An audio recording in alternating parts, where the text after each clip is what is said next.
Ada seorang anak muda di Damaskus, di ibu kota Syria, di zaman tabi'in dulu. Pernah datang ke sebuah masjid namanya Masjid At-Taubah. Masjid At-Taubah ini zaman tabi'in ada. Ada seorang tabi'in masyhur di situ, tinggal jadi imam juga jadi alim, mengajar tiap hari. Anak muda ini datang lalu berkata, "Wahai imam kalau kita kiai, wahai imam, saya datang dari luar Damaskus, ya, miskin, tidak punya apa-apa, tapi saya mau belajar agama.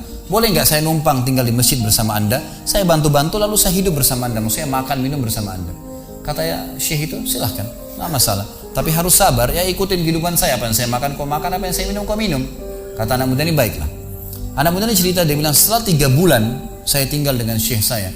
Ternyata syekh saya ini orangnya sangat zuhud, luar biasa. Ada makanan makan, tidak ada makanan puasa. Dan hari ini sudah 3 hari kami puasa. Sahur dengan sebutir kurma segelas air, buka puasa juga begitu. Tapi ini sudah hari ketiga, syekh saya masih kuat, saya sudah tidak kuat lagi, dia bilang. Saking tidak kuatnya saya bungkukkan punggung saya, menekan perut saya supaya lapar saya hilang. Dalam keadaan begitu, syaitan datang menggacaukan pikiran saya sambil berkata, "Wahai anak muda," di benak saya terlintas, "sekarang sudah halal buat kau mencuri makanan. Kalau kau tidak curi makanan, kau mau makan dari mana? Akan mati kelaparan. Minta sama gurumu nggak punya. Minta-minta sama orang, gurumu larang minta-minta sama orang. Sekarang kau curi makanan sepotong roti, yang penting tidak mati kelaparan." Dia bilang dalam kondisi saya berkecamuk pikiran syaitan begitu, saya berpikir mencuri makanan di rumah di sebelah masjid. Zaman dulu teman-teman sekalian, dinding masjid tidak seperti kita sekarang ada tembok. Jadi zaman dulu tuh bisa dari tanah liat, atau kalau mau kuat, batang kurma ditebang atasnya, ditebang akarnya, ditancapin, lalu didempet-dempetin. Jadi dinding yang kuat. Dan rumah orang sama masjid berdempetan dindingnya. Dia naiklah dinding masjid, dari belakang masjid dia naik mau mencuri makanan. Di rumah yang pertama dia mau masuk mencuri di sebelah masjid, itu dia lihat ada 3 perempuan yang tidak tutup auratnya, lagi nunun kulit domba. Dia alihkan pandangannya karena dia tahu yang bukan mahramnya haram untuk melihatnya. Dan itu bukan tujuannya, dia ingin cari makanan. Dia pindah ke rumah kedua. Waktu dia pindah ke rumah kedua, dia lihat dari atas rumah karena pakai pelapa-pelapa kurma, jadi kelihatan nggak ada orang, tapi ada bau masakan. Karena laparnya dia turun ke dalam, dia masuk ke dapur, ditemukan ada panci yang lagi dipakai masak dengan kayu bakar. Di dalamnya ada, waktu dia buka, air yang sedang direbus 2 buah terong yang sudah matang. Karena lapar sekali, diambil sama dia terong 1 lalu digigit. Sementara dia kunyah teman-teman sekalian, dia bilang, dia ceritakan nantinya, waktu saya sebentar kunyah dan sangat lapar, saya sudah buru-buru ingin menelannya, tapi tiba-tiba muncul ketakwaan saya pada Allah. Muncul ketakutan saya pada Allah, kepatuhan saya sama Allah. Lalu saya berkata dengan diri saya, subhanallah, syaitan berhasil membuat saya melakukan 3 dosa sekaligus. Yang pertama, masuk rumah orang tanpa izin, dosa. Yang kedua, mencuri, mengambil terong itu.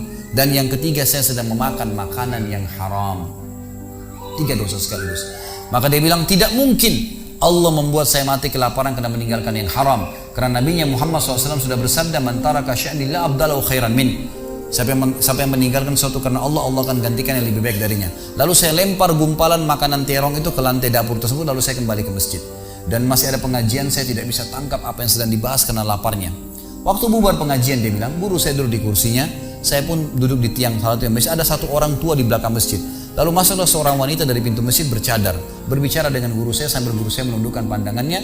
Setelah itu guru saya mengangkat kepalanya lalu melihat ke arah saya dan memanggil, "Kesinilah muridku." Datanglah saya, kata anak muda ini. Lalu ditanya oleh guru saya, "Apa kau sudah menikah?" Dijawab oleh muridnya, "Belum." Lalu ditanya 2 kali, "Apa kau ingin menikah?" Dia tidak jawab. "Apa kau ingin menikah?" Tidak jawab. Sampai 3 kali, "Apa kau ingin menikah?" Dia tidak jawab.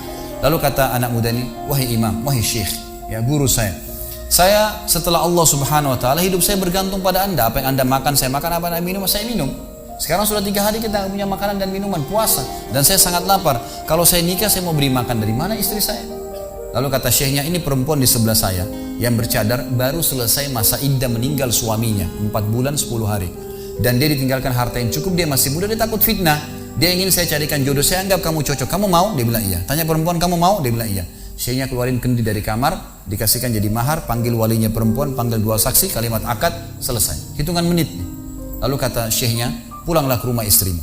Saatnya sekarang kamu pulang, udah. Nanti kalau mau sholat, mau ibadah, silakan datang ke masjid. Sudah nggak perlu lagi numpang di masjid." Gitu. Pulanglah dia sama istrinya. Dia ceritain, "Dia maksud saya jalan sama istri saya masih malu-malu, baru nikah. Dan ini kan memang hitungan menit nih. Ya, dia baru tadi kelaparan, tiba-tiba sekarang sudah nikah gitu."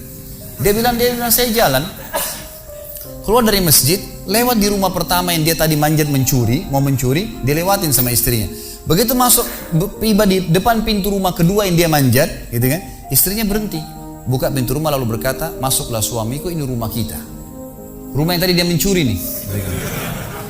Maka dia pun bilang, saya masuk ke ruang tamu, saya melihat di atas, ini benar rumah tadi yang saya masuk mencuri. Istrinya bilang, wahai suamiku, tadi saya dengar Anda sudah 3 hari nggak makan, mau makan? Dia bilang iya. Istrinya masuk ke dapur, ditemukan apa? Panci terbuka, terong yang sudah digigit. Ini kisah nyatanya. Tiba-tiba perempuan ini bilang, siapa yang makan terong saya? Spontan gitu, teriak gitu kan. Pada saat dia teriak, maka si laki-laki ini mengucapkan kalimat begini. Ini dari saksi bahasan kita. Dia mengatakan, kesinilah istriku. Demi Allah begini ceritanya. Kronologisnya saya manjat, saya turun, saya lapar, saya makan. Dan demi Allah sebelum saya telan, karena saya takut sama Allah, saya lempar ke dapur, ke lantai dapurmu dan belum kering tuh. Gitu kan. Maka perempuan ini mengucapkan kalimat, saya berharap semua muslimah di belakang sana juga punya iman seperti ini. Kata para ulama, ucapan wanita ini perlu diukir dengan ukiran emas karena menandakan iman yang luar biasa. Kata dia, wahai suamiku, engkau meninggalkan segumpal makanan haram. Allah jadikan makanan itu, pancinya, rumahnya, pemilik rumahnya jadi milikmu sekarang. Allah bukan hanya hilangkan laparnya, makanannya dikasih, pancinya, rumahnya, pemilik rumahnya sekarang jadi milik dia. Orang yang bertakwa kepada Allah diberikan jalan keluar, teman-teman sekalian. Jadi bertakwalah sama Allah, hanya patuh dan tunduk kepadanya. Semua yang baik di mata Allah, semua yang buruk juga di mata Allah SWT. Dan jangan pedulikan urusan dunia ini, jalankan sesuai dengan apa yang Allah SWT inginkan. Allahu a'lam.